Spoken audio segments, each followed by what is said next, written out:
देखो देखो कौन आया गुजरात, देखो देखो कौन आया, देखो देखो कौन आया, देखो देखो कौन आया। अब मोदी जी आप संघर्ष करो, हम तुम्हारे साथ हैं। मोदी जी आप संघर्ष करो, नरेंद्र भाई आप संघर्ष करो।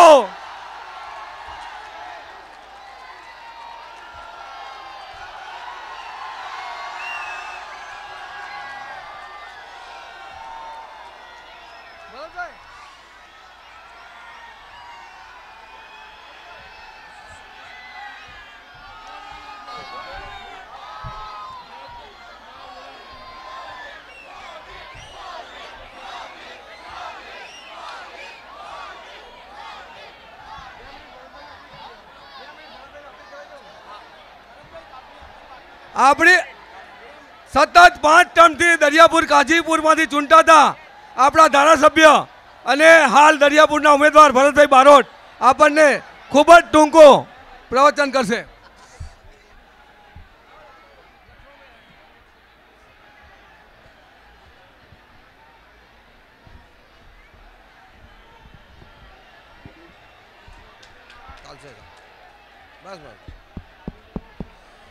भारत माता की वंदे। भारतीय जनता पार्टी गुजरातना अने देशना विकास पुरुष आपणा बधाना लोकप्रिय लोकलाडीला मुख्यमंत्री मान्य नरेंद्रभाई, भारतीय जनता पार्टीना प्रदेशना उपप्रमुख 20 मुद्दा अमलीकरण समितिना भाई श्री अध्यक्ष श्री कौशिक भाई, भारतीय जनता पार्टी शहरना महामंत्री प्रवीण भाई, डेप्यूटी मेयर दर्शनाबेन, स्टेज पर बैठेला भारतीय जनता पार्टी दुधेश्वर, शाहपुर, कालुपुर विस्तारना काउंसिलरश्रीओ तथा आप बधा भाईओ बहनों ने युवान मित्रों, हूँ लांबी बात नहीं करतो, 3 ज मिनिटनी अंदर मारी बात पूरी करवानो छुं।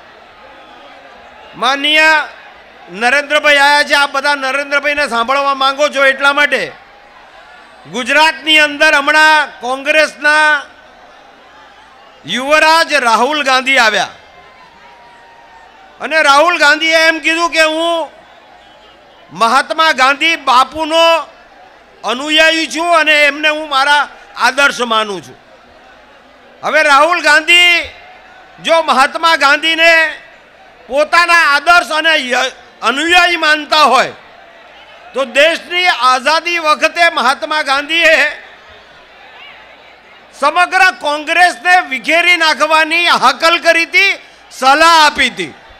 हूँ राहुल गांधी ने सीधू पूछवा मांगू छू कि तमारामां हिम्मत छे कि तमे जेने अनुयायी मानो छो ए महात्मा गांधी नी इच्छा पूरी तमे करो। आ कांग्रेस आ देश में विखेरी जवानी परिस्थिति में छे। परिस्थिति एवी है कि जो कांग्रेस महात्मा गांधी ने इच्छा प्रमाणे राहुल गांधी आवता दिवसों में एने विखेरशे नहीं तो आ जनमेदनी एने विखेरी नाखवानी छे, एने खत्म करी नाखवानी छे, पंजाने साफ करी नाखवानी छे। ए समझी जाए। हूँ तमने बधाने ए अपील करवा आव्यो छुं। आ देश में कांग्रेस ए कोई राजकीय पार्टी नहीं, ए स्वतंत्रता अपाववा माटेनुं साधन हतुं, प्लेटफॉर्म हतुं अने थया पछी महात्मा गांधीए एने विखेरवानुं कीधुं हतुं। विचार वगरनी, आर्थिक कार्यक्रम वगरनी सत्ता माटे, सत्ता लोलुप खुर्सीओ माटेना नेताओनी भेगे थयेलुं आ टोळुं छेल्ला 60 वर्षथी देशने लूंटे छे। भ्रष्टाचार, मोंघवारी, बेकारी, गुजरातने अन्याय आ बधुं एमने हद करी काढी छे। लोकसभामां ए कदाच टेकाथी આપણે બધા માન્ય નરેન્દ્રભાઈને સાંભળીએ। હું આવતા દિવસમાં ફરી એકવાર આપની સાથે વાત કરીશ। ભારત માતા કી જય। આપણા ચારે વોર્ડો દુધેશ્વર, શાહપુર, કાલુપુર અને દરિયાપુરના પ્રમુખશ્રીઓ માન્ય નરેન્દ્રભાઈનું સ્વાગત કરશે। જલ્દી જલ્દી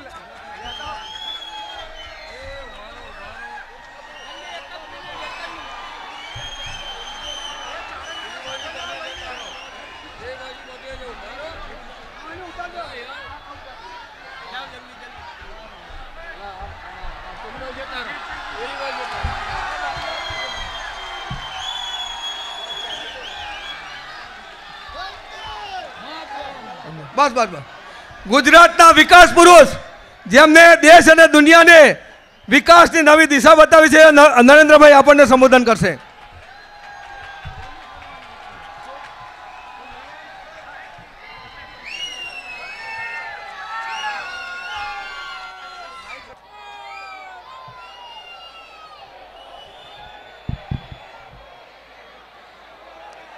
ભાઈ ઉપરથી કોઈ પડશો નહીં ને, મારું નામ આવશે.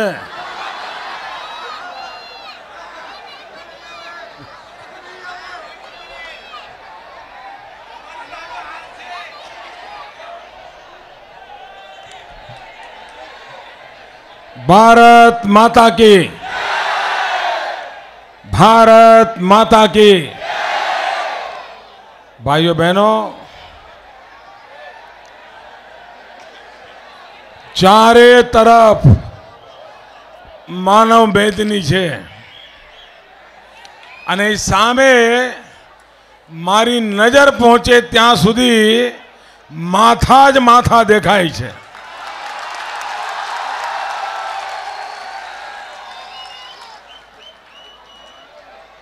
ભાઈ કેમેરા વાળા મિત્રો, આ ઘોડા ગોઠવીને તમે ગોઠવાઈ જાઓ.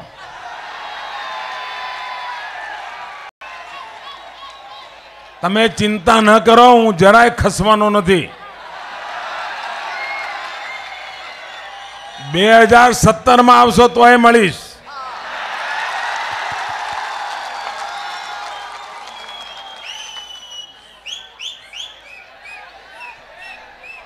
મંચ પર બિરાજમાન ભારતીય જનતા પાર્ટીના સૌ આગેવાનો અને જોમ અને જુસ્સાથી ભરેલા વાલા નાગરિક ભાઈઓ અને બહેનો,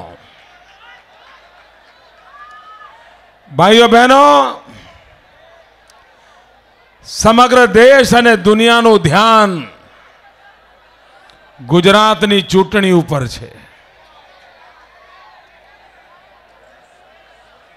અને એનું એક વિશેષ કારણ એ છે કે હિન્દુસ્તાનમાં ક્યારેય કોઈ પક્ષ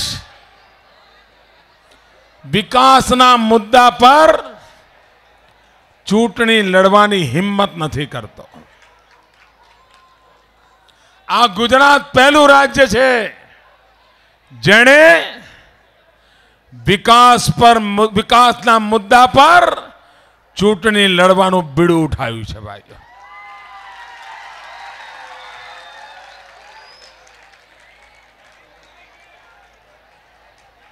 જે કોંગ્રેસના મિત્રો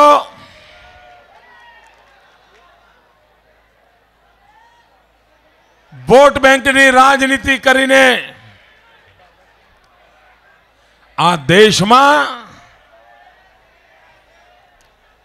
ભાગલા પાડો, રાજ કરો, એ જ કારોબાર ચલાવ્યો છે. એ કોંગ્રેસને સમજણ નથી પડતી કે વિકાસના મુદ્દે કોઈ મેદાનમાં આવે તો એને પહોંચી કેમ વળવું, એના માટે રસ્તો નથી જડતો. ભાઈઓ બહેનો, આ ચૂંટણીમાં કોંગ્રેસ પાર્ટી વેર વિખેર થઈ ગઈ છે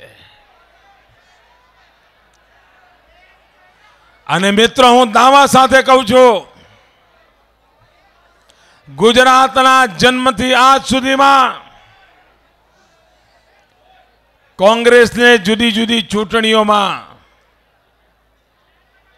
જેટલી બેઠકો મળી છે, આ ચૂંટણીમાં સૌથી ઓછામાં ઓછો રેકોર્ડ આ ચૂંટણીમાં હશે.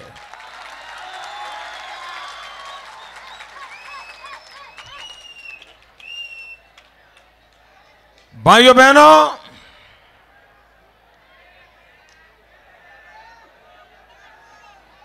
સમગ્ર દુનિયામાં આજે ગુજરાત વિકાસના મુદ્દે ઓળખાય છે. ગુજરાતની એક પહેચાન બની છે.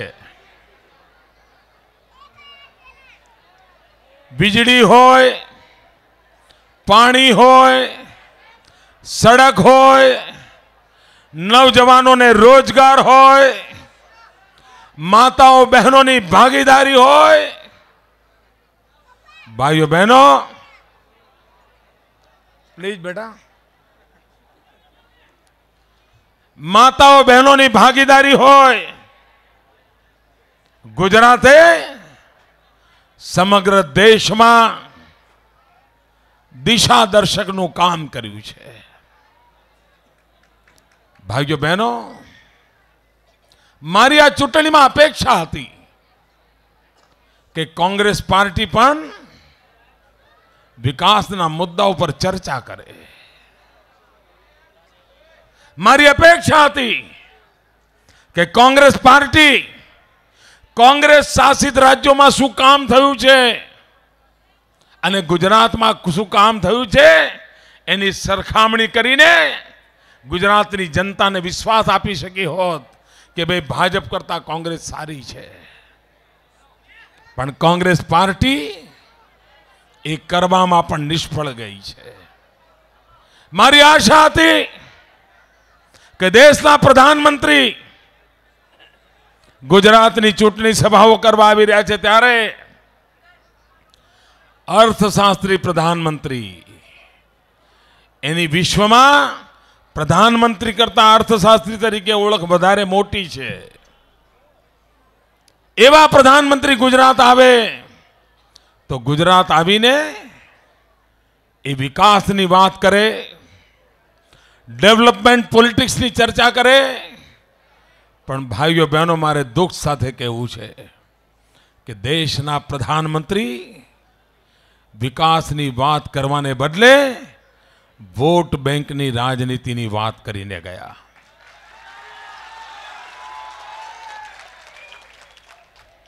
ભાઈઓ બહેનો, વર્ષો થયા, કોંગ્રેસની આ જ દિશા છે, કોંગ્રેસની આ જ નીતિ છે. ભાગલા પાડો, રાજ કરો. ભાઈને ભાઈ સાથે લડાઓ, જાતિને જાતિ સાથે લડાઓ, કોમને કોમ સાથે લડાઓ, ગામને ગામ સાથે ભિડાઓ. ભાગલા પાડો અને રાજ કરો. એ જ કોંગ્રેસનો મનસૂબો રહ્યો છે. અને એટલા માટે પ્રધાનમંત્રી આવીને ગુજરાતની અંદર વોટ બેંકની રાજનીતિનો ખેલ ખેલવાની કોશિશ કરી છે. ભાઈઓ બહેનો, શ્રીમતી સોનિયા ગાંધીના સલાહકાર શ્રી અહેમદ પટેલ ગુજરાતમાં ચૂંટણી પ્રચાર કરી રહ્યા છે. એ પણ આ ચૂંટણીમાં વોટ બેંકની રાજનીતિની ભાષા બોલી રહ્યા છે.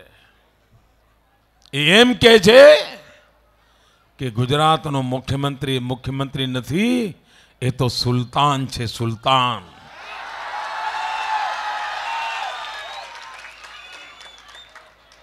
શ્રીમાન અહેમદ મિયા, મેં અહેમદભાઈને અહેમદ મિયા કહ્યું તો અમારા કોંગ્રેસના નેતાઓના પેટમાં તેલ રેડાયું. ભાઈઓ બહેનો, આજે પણ મુસલમાન સમાજમાં મિયા શબ્દ સન્માનવાચક શબ્દ છે. પત્ની પણ પોતાના પતિને કહે તો મિયા આવો, ખાના ખા લો, મિયા આવો, બેઠો.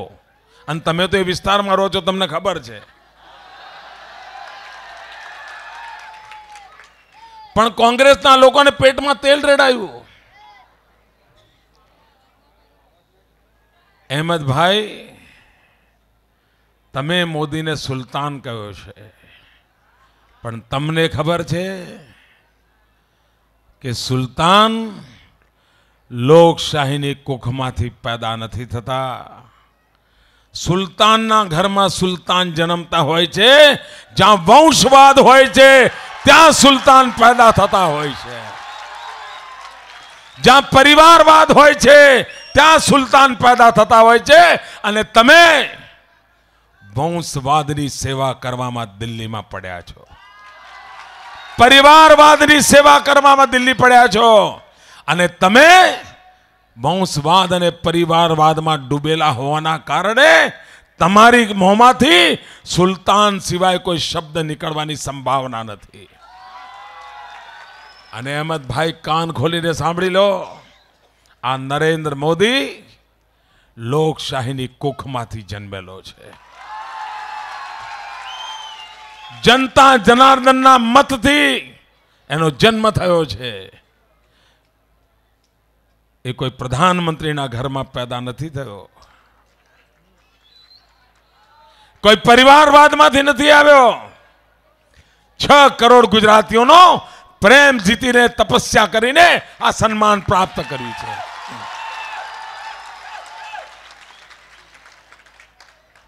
ભાઈઓ બહેનો, પ્રધાનમંત્રી આવીને એમ કહ્યું કે ગુજરાતમાં લઘુમતી અસુરક્ષિત છે. ડોક્ટર મનમોહનસિંહજી, તમે આ બોલીને મને બોલવા માટે મજબૂર કર્યો છે. પ્રધાનમંત્રી, હું આપને પૂછવા માંગુ છું, સમગ્ર વિશ્વમાં અગર કોઈ માઇક્રો માઇનોરિટીઝ હોય આખી દુનિયામાં, તો માઇક્રો માઇનોરિટી એ પારસી કોમ છે. દુનિયાની નાનામાં નાની કોમ કોઈ હોય તો પારસી કોમ છે. અને મારા ગુજરાતમાં આ પારસીઓની જાહો જલાલી આજે પણ નરી આંખે દેખાઈ શકે છે. સુખ શાંતિનું જીવન દેખાઈ શકે છે. તમારા મગજમાં કઈ લઘુમતી છે એ મને ખબર નથી, પણ ગુજરાતમાં પારસીઓ સુખ અને સમૃદ્ધિથી જીવે છે. પ્રધાનમંત્રીજી, આપને મારે સંભળાવવું છે. હું દરિયાપુરની એવી જગ્યાએ ઉભો છું કે જ્યાં કોઈ ભાષણ કરવાની હિંમત નહોતું કરતું.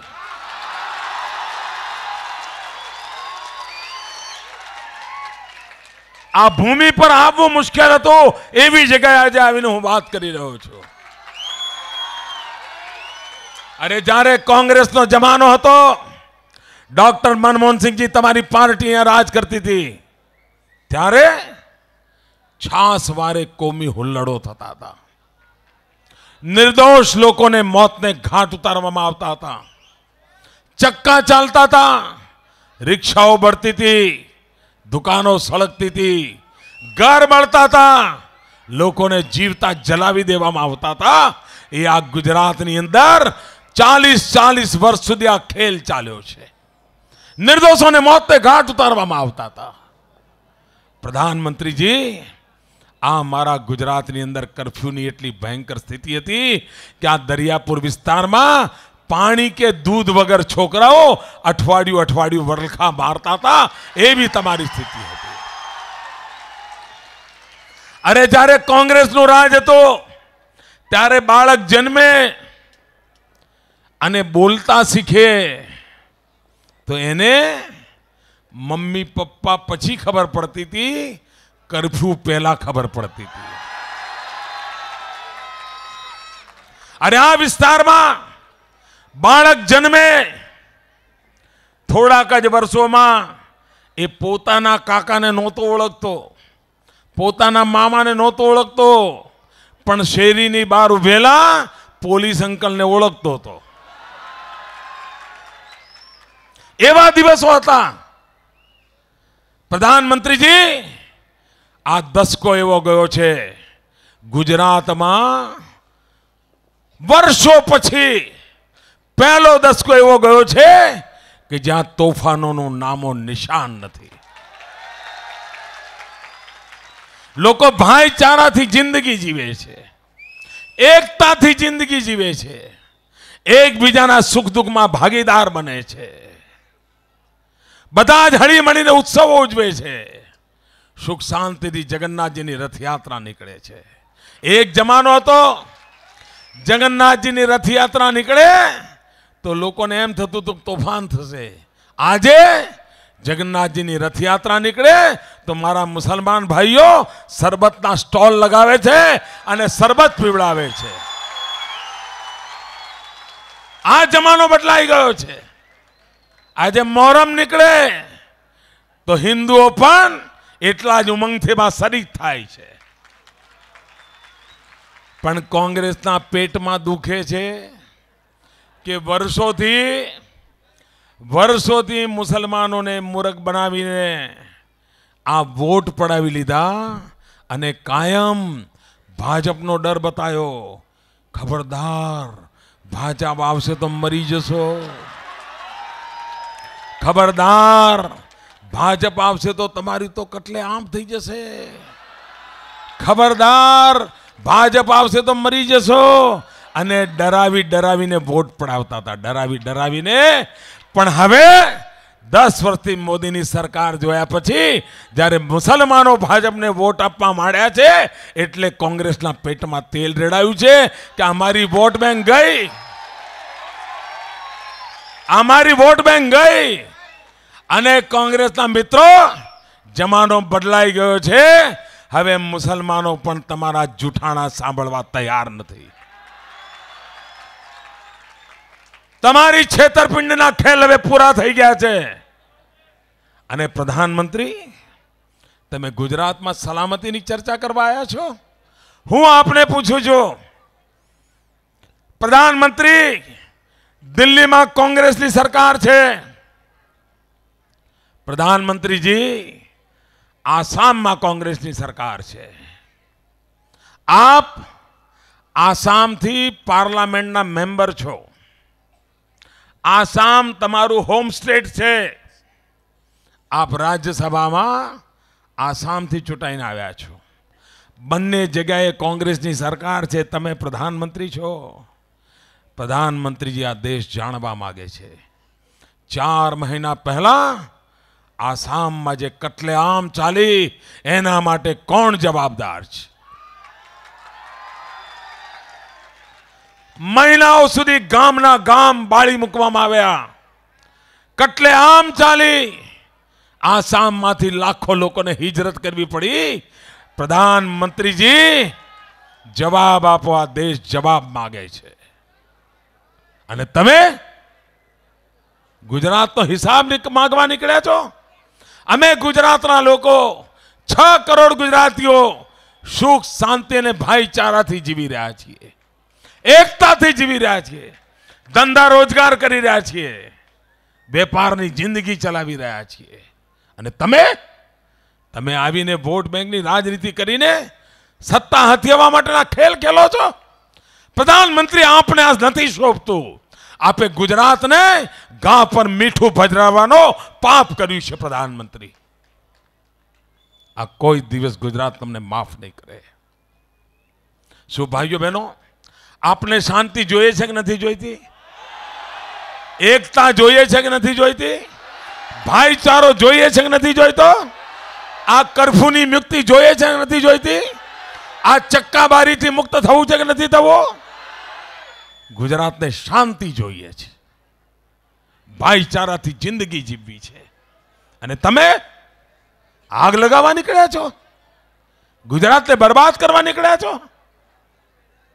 ભાઈઓ બહેનો, આ ચૂંટણી એવી છે જેમાં કોંગ્રેસ પાર્ટી સવાર સાંજ જૂઠાણા સિવાય કાંઈ ચલાવતી નથી.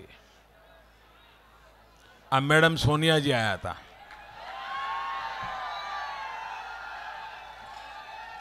કેમ યાર હસવું આવ્યું તમને?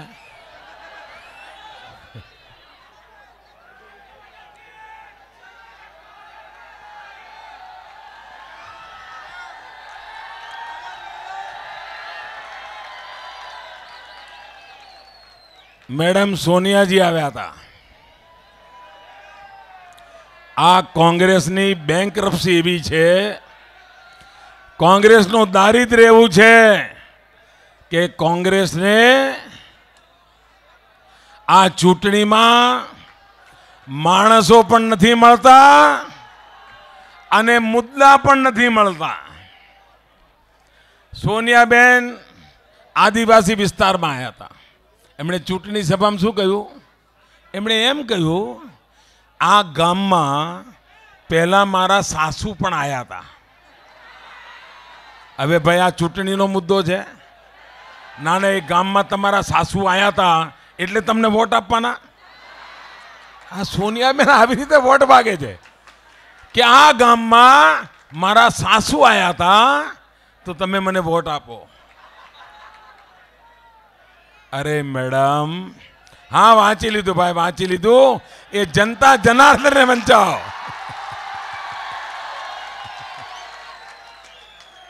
થેન્ક યુ દોસ્ત, થેન્ક યુ.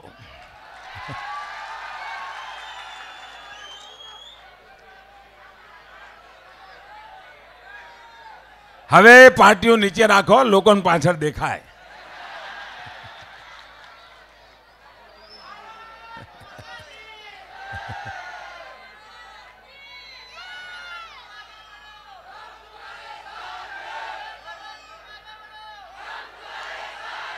ભાઈઓ બહેનો, આ મેડમ સોનિયાજીએ અહીં આવીને એમ કહ્યું કે ગુજરાતનો વિકાસ જ નથી થયો. બોલો, આનાથી મોટી કોઈ જોક હોઈ શકે ભાઈ? આનાથી મોટી કોઈ મજાક હોઈ શકે? બેન, અમને તમારા ઉપર દયા આવે છે કે આ રાજકારણ માટે તમે કર્યું છે કે આપના અજ્ઞાનનું પરિણામ છે? ભાઈઓ બહેનો, આ ચૂંટણીમાં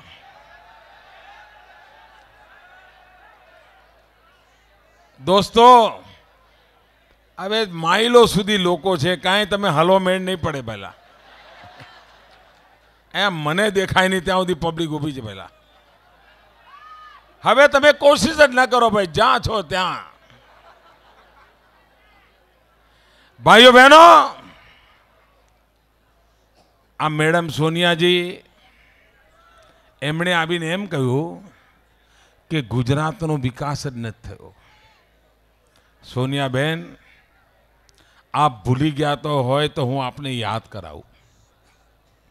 દિલ્હીમાં આપના પતિ રાજીવ ગાંધીના નામે રાજીવ ગાંધી ફાઉન્ડેશન છે.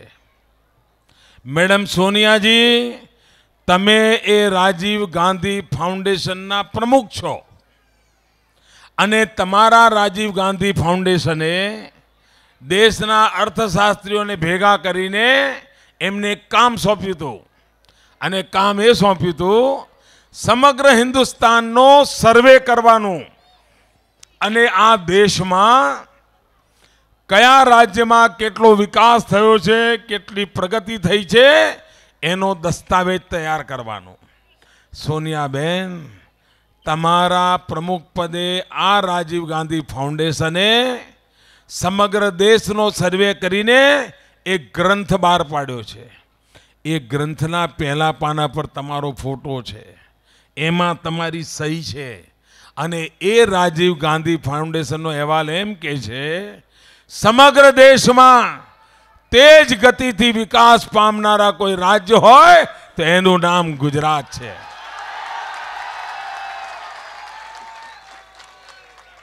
બેન, તમે એના પ્રમુખ છો, પ્રમુખ. અરે થોડું તો સાચું બોલો બેન, થોડું તો સાચું બોલો. અને સોનિયાબેન, તમે એમ માનો છો કે તમારું પ્રમાણપત્ર નહીં હોય તો અમે કામ નહીં કરીએ? અમને તમારા પ્રમાણપત્રની જરૂર નથી. અરે આ 6 કરોડ ગુજરાતીઓનો પુરુષાર્થ છે, 6 કરોડ ગુજરાતીઓનો મક્કમ નિર્ધાર છે. અમારે વિકાસ કરવો છે, અમારે પ્રગતિની નવી ઊંચાઈઓને પાર કરવી છે. ભાઈઓ બહેનો, સોનિયાબેને એક બીજી વાત આજે રાહુલ બાબાએ પણ કરી. મને કોઈએ કહ્યું કે સાણંદમાં હમણાં રાહુલ બાબા મારી સ્ટાઇલ મારવા જાય છે. હું જેમ તમને પ્રશ્નો છું એમ પ્રશ્નો પૂછવા ગયા તો એમાં ભાંગરો વટાઈ ગયો. એમણે સાણંદમાં લોકોને પૂછ્યું કે અહીંયા વીજળી કેટલા કલાક મળે છે, એટલે પબ્લિકે જવાબ આપ્યો 24 કલાક. બિચારાની બોલતી જ બંધ થઈ ગઈ. ભાઈઓ બહેનો, સોનિયાબેને એમ કહ્યું, રાહુલ બાબાએ એમ કહ્યું, પ્રધાનમંત્રીએ પણ કહ્યું કે ગુજરાતમાં વીજળી પાણીના ઠેકાણા નથી, વીજળી પાણીના ઠેકાણા નથી. હું જરા તમને પૂછું છું ભાઈઓ બહેનો, અહીંયા તમારા કોઈના ઘરે વીજળી માટે જનરેટર છે? જનરેટર છે ભાઈ? તમારે કોઈ દી જનરેટરથી વીજળી ચલાવવી પડે છે? અહીંયા બધા દિલ્હીના પત્રકારો બેઠા છે, એમના ઘરમાં જનરેટર વગર વીજળી નથી આવતી. અરે ભાઈઓ બહેનો, અરે ખુદ મેડમ સોનિયાજીના ઘરમાં પણ જનરેટરથી વીજળી આવે છે. અરે ખુદ પ્રધાનમંત્રીના ઘરમાં પણ જનરેટર વગર અંધારું રહે છે, જનરેટર વગર અંધારું રહે છે. અને તમે ગુજરાતમાં વીજળીનો પ્રશ્ન પૂછતા પહેલા આ દેશ તમને પૂછે છે કે 3 મહિના પહેલા હિન્દુસ્તાનના 19 રાજ્યોમાં અંધારપટ છવાઈ ગયો. 3 દિવસ સુધી લોકો વીજળી વગર ટળવળતા હતા અને આ દેશ આખી દુનિયામાં બેઆબરૂ થયો. આખા વિશ્વમાં હિન્દુસ્તાનની આબરૂના લીરે લીરા ઉડી ગયા કે 21મી સદીનું નેતૃત્વ જે દેશ કરવાનો છે એની ચર્ચા ચાલે છે. એ દેશમાં 3 દિવસ સુધી લોકો વીજળી માટે વલખા મારતા હતા. દુનિયાના દરેક દેશના છાપાઓમાં, ટીવીમાં ભારતના અંધકારની ચર્ચા થઈ અને છેલ્લે એક પેરેગ્રાફ આવતો હતો બધાના લેખમાં કે આખા દેશમાં અંધકાર હતો પણ એકમાત્ર ગુજરાત એવું હતું કે જ્યાં વીજળી જગારા મારતી હતી. વીજળી જગારા મારતી હતી. અરે કોંગ્રેસના મિત્રો, તમને તો દેશ કેમ ચલાવો એની ગતાગમ સુદ્ધા નથી, ગતાગમ સુદ્ધા નથી. તમે મને કહો ભાઈ, આ ગીરના સિંહ આ હું મુખ્યમંત્રી બન્યો પછી આવ્યા? આ ગીરના સિંહ પહેલા હતા કે નહોતા? હતા કે નહીં? આ સોમનાથ મંદિર હું મુખ્યમંત્રી બન્યો પછી આવ્યું? પહેલા હતું કે નહીં? આ દ્વારકાનું મંદિર હું મુખ્યમંત્રી બન્યો પછી આવ્યું કે પહેલા આવ્યું? આ કચ્છનું રણ હું આવ્યો પહેલા હતું કે નહોતું? આ 1600 કિલોમીટરનો દરિયા કિનારો હું આવ્યો પહેલા હતો કે નહોતો? હતો કે નહોતો? તો ટુરિઝમ કેમ નહોતું? આ બધું હતું પણ ટુરિઝમ નહોતું. આ ગુજરાતીઓ દુનિયામાં ઉત્તમમાં ઉત્તમ ટુરિસ્ટ છે. આખી દુનિયામાં તમે જાઓ તમને ગુજરાતી ભટકાય છે. અરે તમે 5 સ્ટાર હોટલમાં ખાવા બેઠા હો અને ગુજરાતી ડબ્બો કાઢીને થેપલા કાઢે.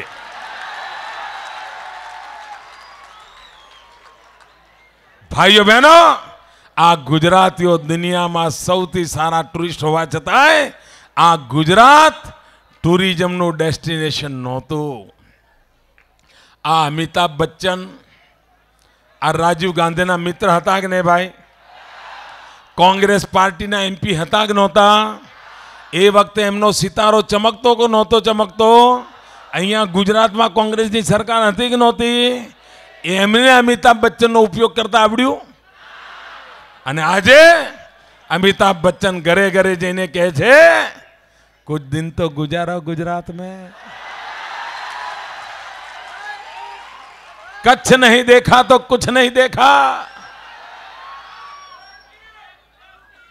અને ભાઈઓ બહેનો, આજે ટુરિઝમમાં હિન્દુસ્તાનનો ગયા 5 વર્ષનો ટુરિઝમનો જે ગ્રોથ છે એના કરતા ગુજરાતનો ટુરિઝમમાં ગ્રોથ ડબલ છે, ડબલ.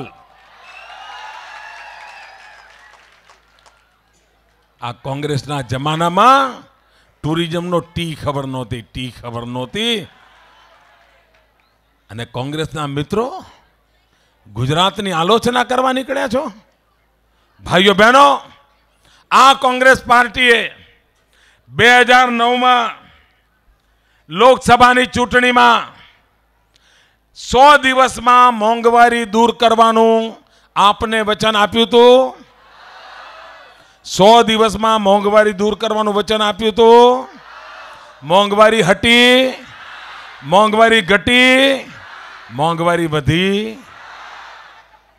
હવે મને કહો, આ કોંગ્રેસે છેતરપિંડી કરી કે ના કરી? આ કોંગ્રેસને સજા કરવી જોઈએ કે ના કરવી જોઈએ? અરે એટલું જ નહીં, મોંઘવારી તો હતી, આ કોંગ્રેસે પડતા પર પાટું માર્યું.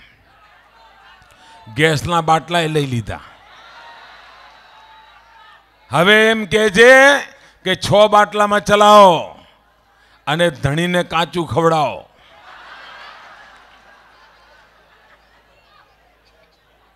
સાતમો બાટલો લેવો હોય તો કાળા બજારમાં લેવો પડે. અને મેડમ સોનિયાજી આવ્યા હતા રાજકોટ, એમાં એમણે ભાષણ કર્યું.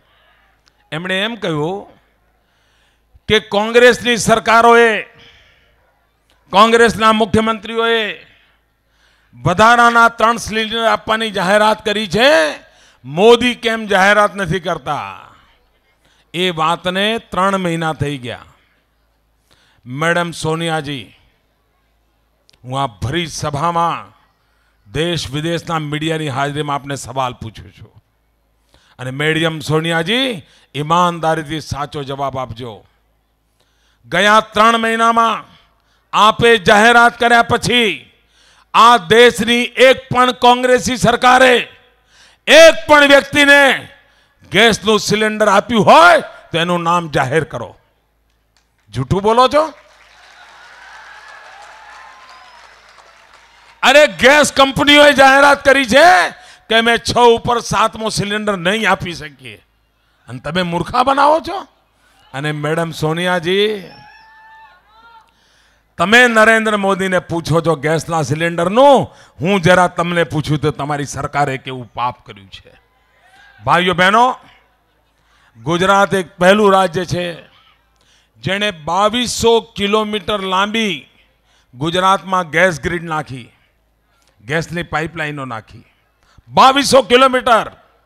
અને મારું સપનું હતું કે ગુજરાતના પરિવારોમાં પાઇપલાઇનથી જેમ પાણી જાય છે એમ પાઇપલાઇનથી ગેસ પહોંચે.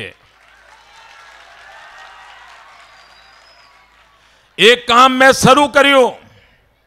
7 લાખ કુટુંબોમાં પાઇપલાઇનથી ગેસ પહોંચવા માંડ્યો.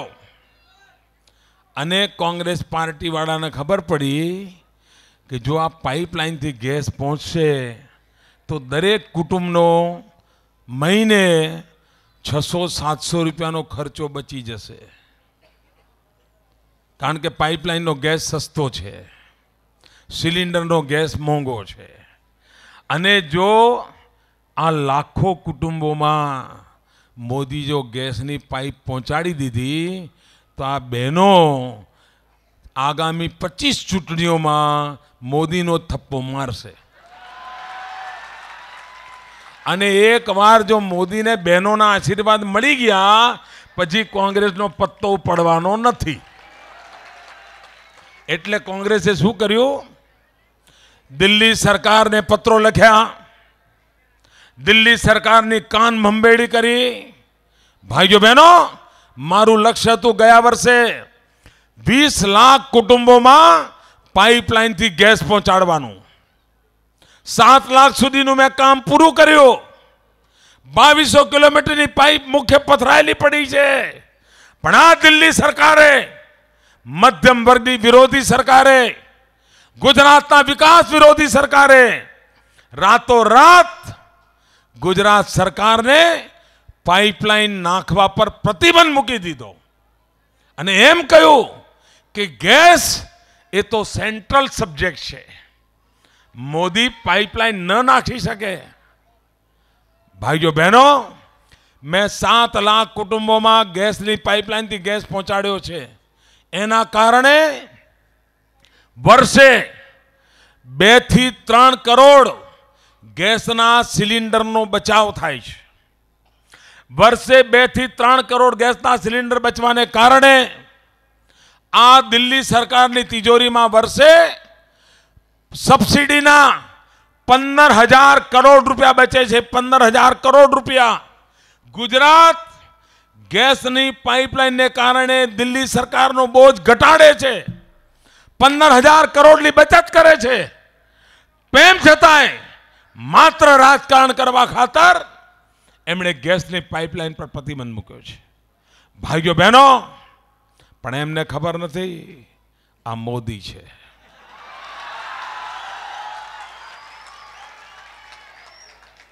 આ દિલ્હી સરકારની સામે ઝૂકે એનું નામ મોદી નહીં. ભાઈઓ બહેનો, હું સુપ્રીમ કોર્ટમાં ગયો છું અને હું આ દિલ્હી સરકારને હરાવીને રહેવાનો છું. મિત્રો, હરાવીને રહેવાનો છું. ગુજરાતના કુટુંબોમાં ગેસનો પાઇપલાઇનથી ગેસ પહોંચાડવાનો છું અને પાઇપલાઇનથી ગેસ આવશે તો મહિને 700 થી 1000 રૂપિયા આ મારા પરિવારોનો ખર્ચો બચી જવાનો છે. એ કામ અમે કરીએ છીએ.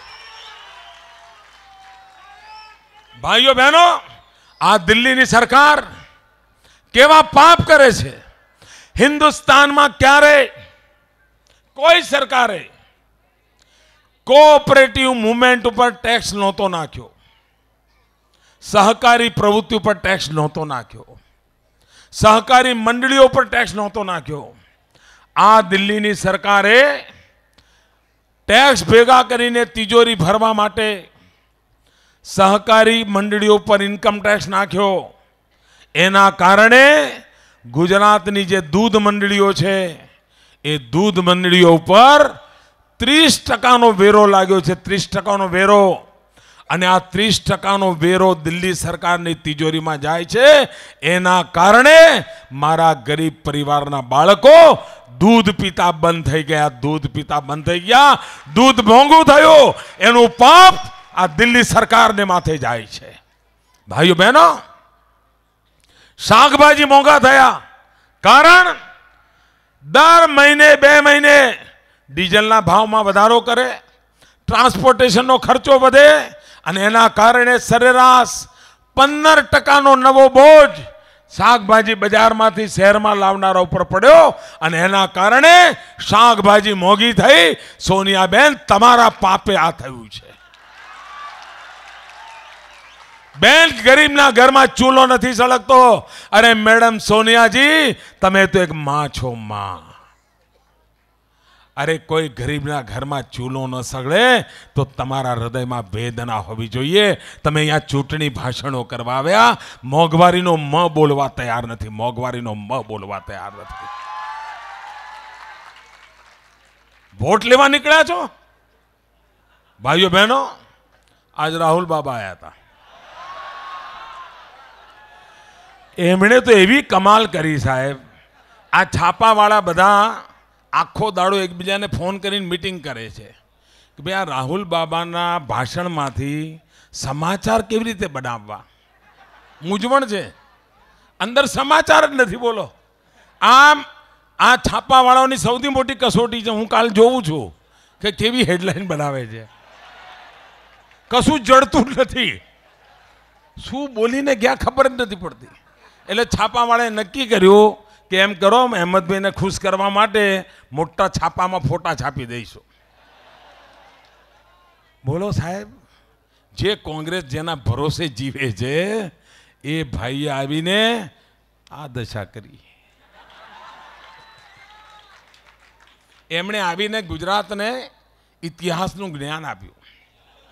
બોલો, ચૂંટણીમાં આ કોંગ્રેસના નેતાઓ એટલા બધા અહીંયા ઉતરી પડ્યા છે જેમને ગુજરાતનો ઇતિહાસ ખબર નથી, ભૂગોળ ખબર નથી. આ કોંગ્રેસના નેતાઓને ગુજરાતના 26 જિલ્લાનું નામ ના આવડે. બોલો, નાગલી નાગલી શું કહેવાય બોલો? આ કોંગ્રેસના નેતાઓને પૂછો નાગલી કોને કહેવાય, એમને ખબર નહીં હોય. અને એ ગુજરાતમાં અમને સમજાવવા આવ્યા છે. આ રાહુલ બાબાએ આજે એક વાર્તા કીધી,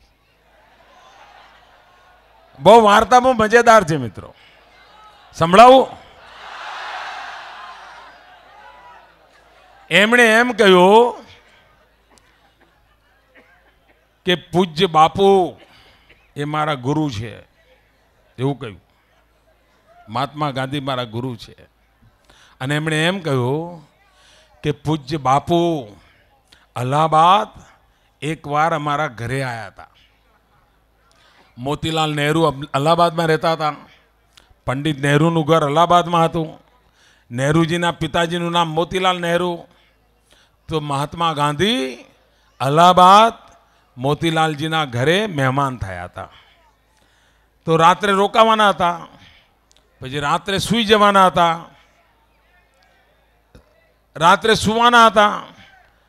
તો મહાત્મા ગાંધી માટે સરસ મજાનો પલંગ બલંગ તૈયાર કરવામાં આવ્યો હતો. પણ મહાત્મા ગાંધીએ એમ કહ્યું કે હું પલંગ પર નહીં સૂઈ જાઉં, હું જમીન પર શેતરંજી પાથરીને સૂઈ જઈશ. આ બધું રાહુલ બાબા આજે બોલ્યા છો, એ કહું છું, આ હું નથી કહેતો પાછો. એમણે એમ કહ્યું કે મહાત્મા ગાંધીએ મોતીલાલ નહેરુને કહ્યું કે હું પલંગ પર નહીં સૂઈ જાઉં, હું તો અહીં જમીન પર શેતરંજી પાથરીને સૂઈ જઈશ. તો મોતીલાલ નહેરુએ પૂછ્યું કે બાપુ એવું કેમ? આ પથારી છે, પલંગ છે, સરસ મજાનું, ત્યાં સૂઈ જાઓ ને. તો બાપુએ જવાબ આપ્યો કે જવાહરલાલ અત્યારે જેલમાં છે, અને જેલમાં જવાહરલાલ શેતરંજી પર સૂવે છે, તો હું પલંગમાં કેવી રીતે સૂઈ શકું? અને એટલા માટે હું પણ શેતરંજી પર સૂઈ જઈશ. આ પ્રસંગ ભાઈ રાહુલ બાબાએ આજે ગુજરાતની જનતાને ભણાયો. હવે મારા મનમાં પ્રશ્ન ઉઠ્યો, ભાઈ હું તો વિદ્યાર્થી છું, આ માસ્તરને મારે જ્યારે પૂછવું છે, મારે એમને પૂછવું છે કે ભાઈ મહાત્મા ગાંધી તો મહાપુરુષ હતા, યોગી પુરુષ હતા, સંત હતા, જીવનની ઊંચાઈઓને પ્રાપ્ત ભરેલા માનવી હતા. અને એ આઝાદીના આંદોલન વખતે કાર્યકર્તાઓની સાથે એમની લાગણી જોડાયેલી હતી. અને જવાહરલાલનું તકલીફની એમને પણ તકલીફ થતી હતી. એટલે મહાત્મા ગાંધી શેતરંજી પર સૂતા હતા, એ તો મહાત્મા ગાંધીની મહાનતા હતી.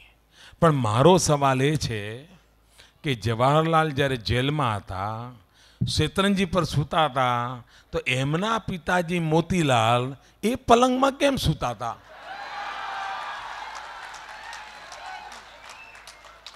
મારે એનો જવાબ જોઈએ. અને શ્રીમાન રાહુલ બાબા, તમે એ મોતીલાલના વારસદાર છો, મહાત્મા ગાંધીના નહીં. જેનો દીકરો જેલમાં હતો અને બાપ પલંગમાં સૂતો હતો, એની તમે ફરજન છો. શું ભણાવવા નીકળ્યા છો તમે? અને તમે એમ માનો છો કે ગુજરાતની જનતા તમે જે ભણાવશો બધું ભણી લે છે? ભાઈઓ બહેનો, મેં તો સોનિયાબેન અને મનમોહનસિંહજી બંનેને કહ્યું હતું કે તમે આવો છો તો લેસન કરીને આવજો. આ ભાઈને નહોતું કહ્યું મેં, કારણ આમાં કંઈ છે નહીં, નખામાં ટાઈમ બગાડવા જેવું છે. એમાં શું કરવા ટાઈમ બગાડવાનો? એ તો ઠીક છે, આવે જાય બધું ચાલ્યા કરે. ભાઈઓ બહેનો, ગુજરાતે વિકાસની નવી ઊંચાઈઓ પાર કરવાની કોશિશ કરી છે. અહીંયા મોટી સંખ્યામાં નવજવાન મિત્રો છે.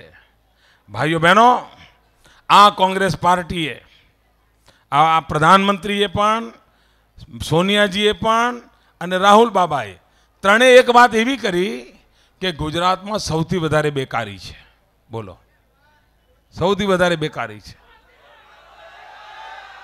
અરે મેડમ સોનિયાજી, કોંગ્રેસના બધા ખેર ખાઓ, તમારી સરકારનો રિપોર્ટ વાંચી લો. તમારી સરકારનો રિપોર્ટ એમ કહે છે કે હિન્દુસ્તાનમાં સૌથી ઓછા બેકાર ક્યાંય હોય તો એ રાજ્યનું નામ ગુજરાત છે. ભાઈઓ બહેનો, તમે હિન્દુસ્તાનના કોઈ પણ રાજ્યમાં જાઓ, કોઈ પણ શહેરમાં જાઓ, તમને ત્યાં કોઈ ગુજરાતી છોકરો રોજી રોટી માટે ભટકતો હોય એવું જોયું છે? તમે ક્યાંય જોયું છે ભાઈ? સાંભળ્યું છે? અને ગુજરાતની અંદર હિન્દુસ્તાનનો કોઈ જિલ્લો એવો નહીં હોય જેના જવાનિયાઓ રોજી રોટી ના કમાતા હોય. આ અમે સેવા કરી છે. ભાઈઓ બહેનો, કોંગ્રેસ પાર્ટીએ 2009ના ચૂંટણી ઢંઢેરામાં એમ કહ્યું હતું, લોકસભાની અંદર જો જીતીશું, કોંગ્રેસની સરકાર બનશે તો 1 કરોડ નવજવાનોને રોજગાર આપીશું. આવું કોંગ્રેસે કહ્યું હતું. 1 કરોડ નવજવાનોને. ભાઈઓ બહેનો, અહીંયા કોઈ છે જેને દિલ્હી સરકારે રોજગાર આપ્યો હોય? કોઈ છે વિરલો જેને દિલ્હી સરકારે રોજગાર આપ્યો હોય? અરે ભાઈઓ બહેનો, આ ગુજરાતમાં હું જ્યારે પહેલી વાર મુખ્યમંત્રી બન્યો ને, તો હું સરકારની કોઈ પણ મીટિંગ કરું તો બધા ગયડા ગયડા લોકો મીટિંગમાં આવે. બધા અધિકારીઓ ગરડા, ફાઇલો ના ઉચકી શકે. 5 કિલોનું ફાઇલ ઉચકવું હોય તો ઉચકી નાખે, એવા બધા ગરડા. મેં પૂછ્યું, ભાઈ આખી સરકારમાં બધા ગરડા લોકો જ છે? તો કે હા સાહેબ, કોંગ્રેસના જમાનાથી 20% કાપ છે. 20 વર્ષથી ભરતી જ નથી થઈ. સાહેબ, ગુજરાતની દશા એવી હતી કે પોલીસવાળા 45-50 ના થઈ ગયા હતા. હવે પેલો ચોર દોડે અને પોલીસ હાંફે એવી તો દશા હતી. દોડે ચોર અને હાંફે પોલીસ, એવી દશા હતી. ભાઈઓ બહેનો, મેં ગયા 7 વર્ષમાં ગુજરાત સરકારમાં 3 લાખ લોકોની ભરતી કરી છે. 3 લાખ લોકોની. એટલું જ નહીં, 26,000 તો માત્ર પોલીસમાં ભરતી કરી છે. 26,000. અને બધા લવર મુછિયા જવાનિયાઓને પોલીસમાં ભરતી કરી છે. આજે ભાઈઓ બહેનો, આખા હિન્દુસ્તાનમાં ગુજરાતનો પોલીસ બેડો સૌથી જવાન પોલીસ બેડો છે. સૌથી જવાન પોલીસ બેડો. અને ભાઈઓ બહેનો, આખા હિન્દુસ્તાનમાં પોલીસની ભરતીના ભાવ ચાલે છે, શિક્ષકની ભરતીના ભાવ ચાલે, ક્લાર્કની ભરતીના ભાવ ચાલે, અરે પટાવાળાની ભરતીના પણ ભાવ ચાલે છે. ચાલે છે કે નથી ચાલતા ભાઈઓ? મેં 3 લાખ લોકોની ભરતી કરી. આજ સુધી મારી સરકાર પર ભ્રષ્ટાચારનો એક કાણી પાઈનો આરોપ નથી લાગ્યો દોસ્તો. અરે ગરીબ વિધવાના દીકરાને ઘેર બેઠા નોકરીનો ઓર્ડર મળી ગયો છે ભાઈઓ. કોઈ લાગવગ નહીં, કોઈ રૂપિયાની જરૂર નહીં, ન્યાયના આધાર પર નોકરી આપી છે. આ ગુજરાતે કામ કર્યું છે. અને ભાઈઓ બહેનો, મેં આ વખતે ચૂંટણી ઢંઢેરામાં જાહેરાત કરી છે કે ગુજરાતનો કોઈ પણ યુવક કે યુવતી એ જો રોજી રોટી કમાવા માટે ધંધો રોજગાર કરવા ઈચ્છતો હશે, કારખાનું કરવા માંગતો હશે, ટ્રાન્સપોર્ટનો બિઝનેસ કરવા માંગતો હશે, હોટલ રેસ્ટોરન્ટ ચલાવવાનો, ગેસ્ટ હાઉસ ચલાવવાનો, કોઈ પણ વ્યવસાય કરવા માંગતો હશે, અને જો બેંકમાં લોન લેવા જશે અને બેંક લોન આપવા તૈયાર હોય તો બેંક શું કરે? 6 મહિના સુધી કાગળિયા લે, જુએ, તપાસે, આ કરે, કંઈ કરે, અને છેલ્લે શું કહે? ભાઈ તમારો પ્રોજેક્ટ તો બહુ સરસ છે, તમને લોન મળવી જ જોઈએ, પણ એક કામ કરો, જામીન લઈ આવો. જામીન માગે કે ના માગે? જામીન વગર કોઈ બેંક એક ફદિયું આપે જ ભાઈ? કોઈ ફદિયું આપે? હવે માનો કે તમારી 2 કરોડની લોન મંજૂર થઈ હોય અને તમે તમારા સગા કાકા પાસે જાઓ, સુખી હોય કાકા, અને એમને કહો કે કાકા મારા જરા જામીન થાવ ને. કાકા જામીન થાય? તમારા સગા કાકા જામીન થાય? તમારો સગો ભાઈ જામીન થાય? તમારા મામા માસી કોઈ જામીન થાય? કોઈ જામીન ના થાય. બધાને એમ જ હોય કે ભાઈ જો આ ડૂબે તો જેલ મારે જવાનું થાય. કોઈ જામીન ના થાય. તો આ મારો જવાનીઓ રોજી રોટી ક્યાંથી કમાય?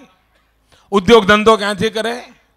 ભાઈઓ બહેનો, મારી સરકારે નક્કી કર્યું છે ગુજરાતનો કોઈ પણ યુવક કે યુવતી ધંધો રોજગાર કરવા માંગતો હશે અને બેંક એને જો લોન આપવા તૈયાર હશે અને એને જામીનની જરૂર હશે તો હવે નરેન્દ્ર મોદી તમારો જામીન.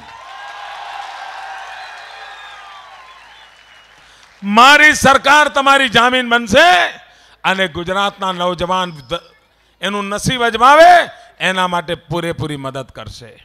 ભાઈઓ બહેનો, આ જામીન થવાનું મેં એટલા માટે નથી નક્કી કર્યું કે મારી સરકારમાં તિજોરી ઉછાળા મારે છે. આ મેં નિર્ણય એટલા માટે કર્યો છે કે મને ગુજરાતના જવાનિયા ઉપર ભરોસો છે, ગુજરાતના નવજવાન પર ભરોસો છે. મને પૂરો વિશ્વાસ છે કે ગુજરાતના યુવકો અને યુવતીઓ કાળી મજૂરી કરશે, રાત દિવસ મહેનત કરશે અને બેંકની પાઈ ચૂકવી દેશે એવો મારો પૂરો ભરોસો છે. એટલા માટે મેં જામીન થવાની જવાબદારી લીધી છે. ભાઈઓ બહેનો, મારે ગુજરાતને વિકાસની નવી ઊંચાઈઓ પર લઈ જવું છે. સમગ્ર દુનિયામાં ગુજરાતનું નામ રોશન થાય એના માટે મહેનત કરું છું. ભાઈઓ બહેનો, અઠવાડિયામાં એકવાર તમે પણ રજા તો લેતા હશો ને? રજા લો છો કે નહીં? કામ ધંધો હોય તો અઠવાડિયે રજા પાડો છો કે નહીં?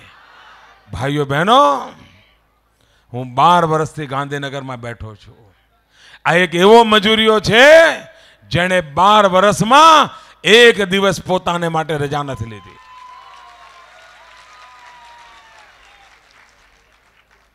છ કરોડ ગુજરાતીઓ એનું કલ્યાણ, એના માટે મેં મહેનત આદરી છે. ભાઈઓ બહેનો, આ મેં મહેનત માત્ર ચૂંટણીઓ જીતવા માટે નથી કરી. મેં આ મહેનત માત્ર તમારા ચહેરા પર ખુશી આવે એટલા માટે નથી કરી. હું આ મહેનત એટલા માટે કરું છું તમે તો સુખી થાઓ, પણ મારે ગુજરાત એવું બનાવવું છે કે તમારા સંતાનોના સંતાનો પણ સુખેથી જિંદગી જીવે એના માટેની મહેનત કરું છું. આપની આવનારી પેઢીઓ સુખી થાય એના માટેનું મેં બીડું ઉઠાવ્યું છે. ભાઈઓ બહેનો, એના માટે હું આપની પાસે મદદ માંગવા આવ્યો છું. હું આપનો વોટ માંગવા આવ્યો છું અને ગુજરાતની જનતાને વિનંતી કરું છું કે આ ભારતીય જનતા પાર્ટીના કમળ નિશાન પર બટન દબાવીને ભારતીય જનતા પાર્ટીને જ્વલંત વિજય અપાવો. ભારત માતા કી, ભારત માતા કી.